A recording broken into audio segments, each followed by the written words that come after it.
Y bien, como sabemos, pues el gobierno había anunciado que se enviaría al Congreso un proyecto de ley para reducir los excesos regulatorios en el terreno laboral también, no solamente en otros terrenos. Y ese proyecto de ley, sin embargo, no ha sido remitido hasta ahora. Se suponía que contenía una reforma de esta ley de seguridad y salud en el trabajo, que contiene unas imposiciones, unas obligaciones que simplemente son imposibles de sobrellevar por las empresas, sobre todo por las pequeñas y medianas empresas, y en fin, otras normas más. Pero estamos con Pedro Lachea, expresidente de la Sociedad Nacional de Industrias, quien ha estado en la OIT, precisamente en Ginebra, ¿no es cierto? Exactamente. Y ha hecho una presentación acerca de estas regulaciones y cómo impactan y cómo generan el sector informal en el Perú. Buenas noches, Pedro, ¿qué tal? Jaime, buenas noches, amigos. Acabas de regresar de la OIT, ¿no? Sí, acabo de regresar de la OIT. Justamente con los temas que tú mencionas hay una enorme preocupación, porque el Perú viene desde hace ya un buen tiempo firmando convenios. Un convenio es un tratado que toma el Perú con esta multilateral llamada la Organización Internacional del Trabajo.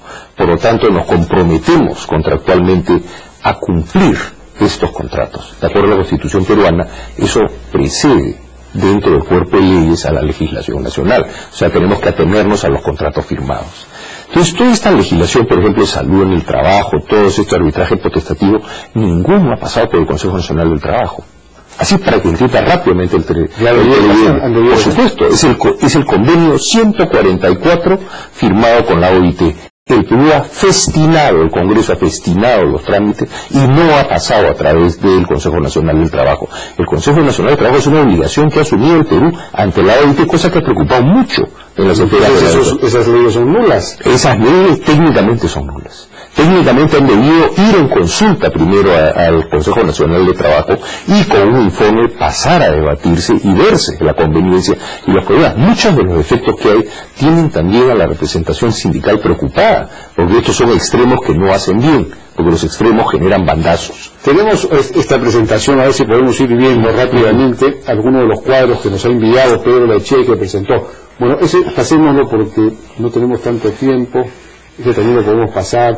La importancia de la inversión privada, cómo aumenta los salarios y todo, ¿no? Definitivamente la inversión ha sido la llave de los mejores salarios, de la mejora de empleo, de la mejora de la calidad. Sin embargo, el problema que tiene el Perú es que solamente una minoría de peruanos ha accedido a ello. 71% de los peruanos todavía no accede a la formalidad. Y el sector público 8.7%, sector privado en planilla, 3.400.000, son el 19, no llega ni al 20%.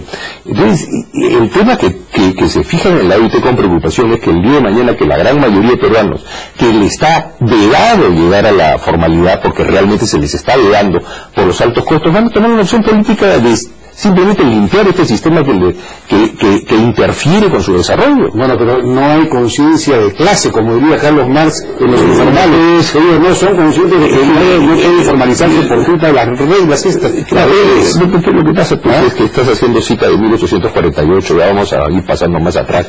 O sea, definitivamente son tesis ya vetustas, caducas, muertas, y si vamos al cuadro que sigue. Este es bien preocupante, porque este es de la encuesta nacional de hogares. El color azul oscuro es informalidad completa. El celeste es que vives con el formal, vive con el informal. Increíblemente, ahí también está el Estado. Y después el amarillo son los que son formales plenamente. Entonces, otro de los problemas de firmar un convenio es que los convenios hoy día, ¿quiénes son los mayores firmadores de convenios? El mundo europeo, el mundo desarrollado. Estados Unidos tiene 7 convenios firmados, el Perú 76. Entonces, hay una irresponsabilidad en la forma que se vienen firmando estos convenios. ¿Por qué? Porque se firma... Cuando hay de viajar, pues a Ginebra... Y salir en la fotito. Salir en la fotito. Claro, cuando la realidad es esta. Así como que estamos contratando por encima de nuestras capacidades. Por ejemplo, en el caso agrario, el 98% es informal. 98% del agro es informal. ¿Esto qué significa para usted, señora, que está viéndonos en televisión? Que esta gente va a ir a pensión 65 cuando llegue a los 65 años. Eso significará que el IGB tendrá que seguir a 19 o 20% y nunca bajará a 18, 17, 16, que ya debería comenzar a bajar. Entonces, ¿qué sucede ahí? Lo que sucede en esta situación es que hoy día hay precios agrarios que están a precios extraordinarios. ¿Por qué no se hace un autoahorro para poder pagar seguridad social, para poder pagar algunas cuestiones que en el futuro a estos campesinos tengan una fuente de que vivir en su pensión de vejez? Porque eso es lo que estamos generando acá. Todo lo que se ve azul, que es el 72% del Perú, es un Perú que no va a tener pensión de jubilación, es un Perú que no va a tener seguros. Entonces el otro día se comenzaba a discutir, se llevó por primera vez, esta ministra se ha vuelto a abrir el Consejo Nacional de Trabajo, la aseguración universal. ¿Cómo vamos a asegurar universalmente si 72% no colabora en el sistema? ¿A cuánto queremos llevar el IFE? ¿A 25%? O sea, realmente no se está entendiendo la situación grave de empleo que hay en el Perú. Hoy día quien tiene un empleo formal tiene un privilegio. Y más preocupante es que la inversión se está retrayendo. ¿Y la causa de esto cuál es? Para mí la sobreregulación, porque cuando tú ves el informe que se ha presentado, si las leyes son muy costosas. Hay otro cuadro, a ver, seguimos. Hay otro cuadro que lo vamos a ver, por favor, si lo ponemos. Bueno, ahí te demuestra que el Perú es casi uno de los campeones mundiales de la informalidad. En el mundo, 1 de cada 3 trabajadores está yendo a la informalidad. Explícanos este cuadro. Este cuadro tú ves arriba, hay una flecha que va de izquierda a derecha y abajo de izquierda a derecha. Los de abajo son los sudamericanos, los de arriba son los europeos. En Europa el problema comienza a darse por el exceso de rigidez laboral. Pero, digamos, en la coordenada, en la horizontal, ¿qué tenemos? En la horizontal tienes el nivel de rigidez y el nivel de informalidad.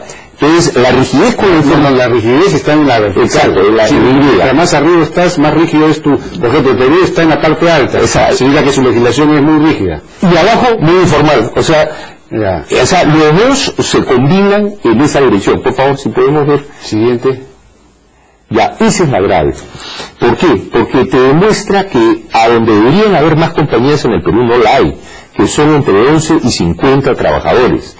Ese lo hemos venido a denominar el Valle de la Muerte, porque la empresa que pasa a la formalidad es muy probable que quiebre antes de llegar a entrar en el sector rojo, que es el sector de la gran empresa. O sea que si pasas del 72% a 7.6%, así es muy probable que quiebres. A una empresa mediana, digamos. Es muy probable que quiebres. Por las regulaciones. Por las regulaciones, porque para ti las regulaciones son un peso efectivo. Entonces, ¿qué va a pasar? En ese momento muchas empresas, porque ya tienen talla, quieren seguir creciendo, no este mito que se van a convertir en 5, 6, 7 pequeñas empresitas. Si tú tienes una empresa que es exitosa, tú quieres que siga creciendo para lograr entrar en las grandes empresas, lograr entrar en mejores condiciones crediticias, lograr una serie de ventajas que tienen las empresas. Entonces, cuando te quedas en ese sector azul, las probabilidades son altísimas de que vayas a quebrar. Eso es grave. Eso es grave.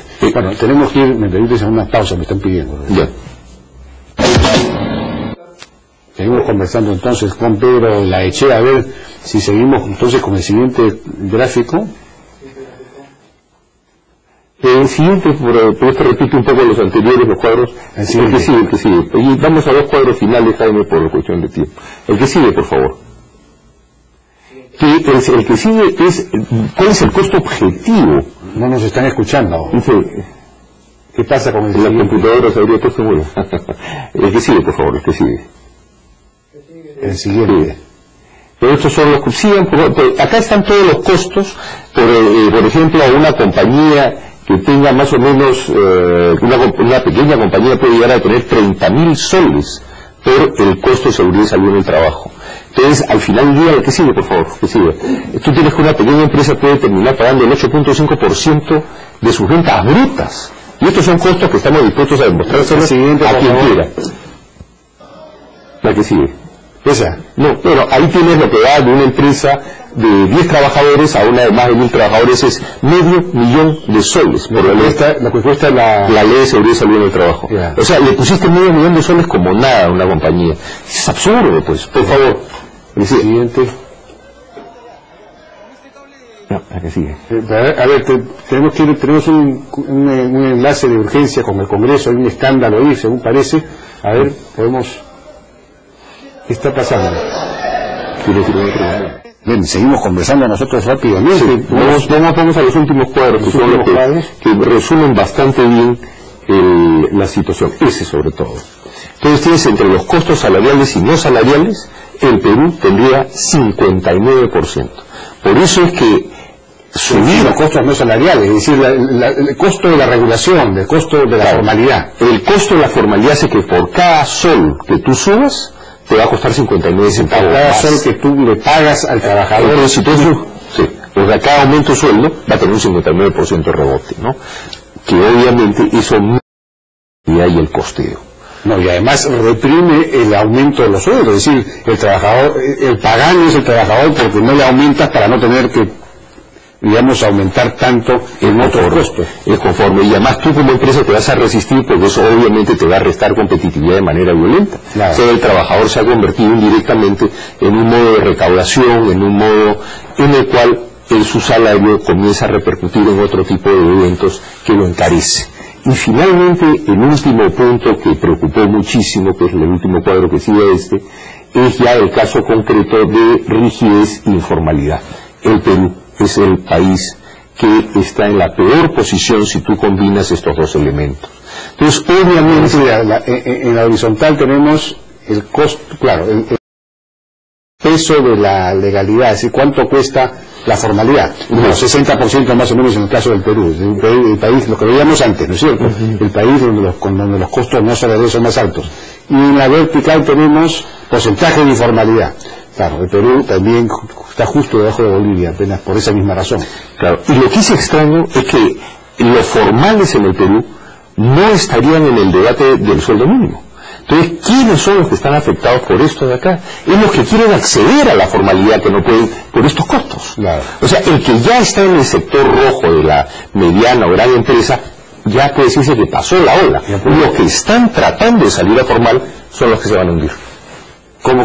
O sea, los que están tratando de salir del 71% de la informalidad y están en el Valle de la Muerte, es muy probable que no puedan dar el paso siguiente por esta regulación. Claro, por el peso de esta regulación. Por el peso de esta regulación. Y que al final del día, por cuestiones de demagogia y de política, no se acepta la verdad porque el Estado también incurre en el mismo problema.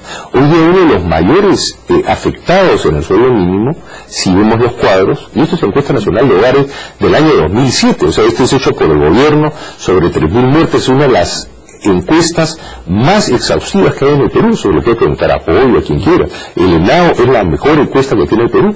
Y al final, ¿pero por qué es que el Estado cae en esto? ¿Por qué es que todo el mundo cae en esto? Porque la legislación es absurdamente costosa y rígida. Entonces, lo que estamos firmando cuando Relaciones Exteriores y el Congreso se van a firmar tratados internacionalmente, no se dan cuenta que son contratos. Contratos que el Perú no puede honrar por la condición y situación de su estructura laboral. Acá no se puede hablar de un salario promedio. Acá tienes el problema agrario, el problema de la construcción, el problema de los servicios, el problema industrial, el problema del gobierno, el problema de la minería es menor. Entonces, cuando tú vas a firmar un contrato, tú vas a firmar un contrato porque puedes cumplirlo. Las condiciones objetivas que tienes son de cumplimiento. Las condiciones objetivas del Perú están lejos de cualquier convenio. 2 de cada 3 trabajadores son informales. Entonces, tenemos que hacer una reflexión y dejar de torear para las tribunas. Acá hay una serie de personas que se han mandado con estas leyes porque simplemente hay un cierto mercantilismo laboral internacional, ¿por qué no decirlo? Hay un mercantilismo laboral que hoy está pagando las consecuencias en Europa y que quieren empujar ese sistema para defenderse hasta de las importaciones. Entonces tú tienes que darse cuenta, los peruanos que en ciertas zonas de Estados Unidos hay mercantilistas como los que nosotros teníamos antaño, que no quieren importaciones, quieren protección y quieren una serie de ventajas que no son posibles. Por eso es que Europa está viviendo la crisis que está viviendo. Entonces lo que tenemos que hacer es pensar claramente cuál es nuestra realidad y legislar acorde con ella. Y tratar de que sea un incentivo a que la inversión y la gente esté dispuesta a invertir. Cuando tú tienes estos niveles de costos y de incertidumbre, tú has levantado los niveles de riesgo a un punto tal que la gente dice, mejor espero. Mejor lo invierto, claro, pues. Y eso no es lo que queremos. Próximamente hay un estudio que también vamos a compartir, en el cual comenzamos a ver desde cuándo es que el Perú comienza a cortar los pasos. Y ya hay fecha.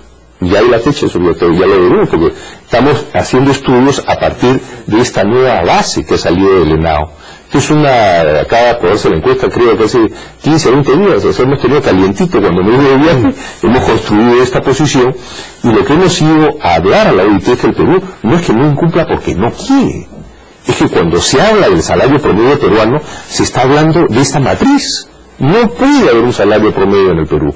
Yo no puedo sumar papas, camotes, con trigo, con choclo, no lo puedo hacer, porque no se da, o sea, no hay forma de sumar parámetros que no tienen punto de comparación.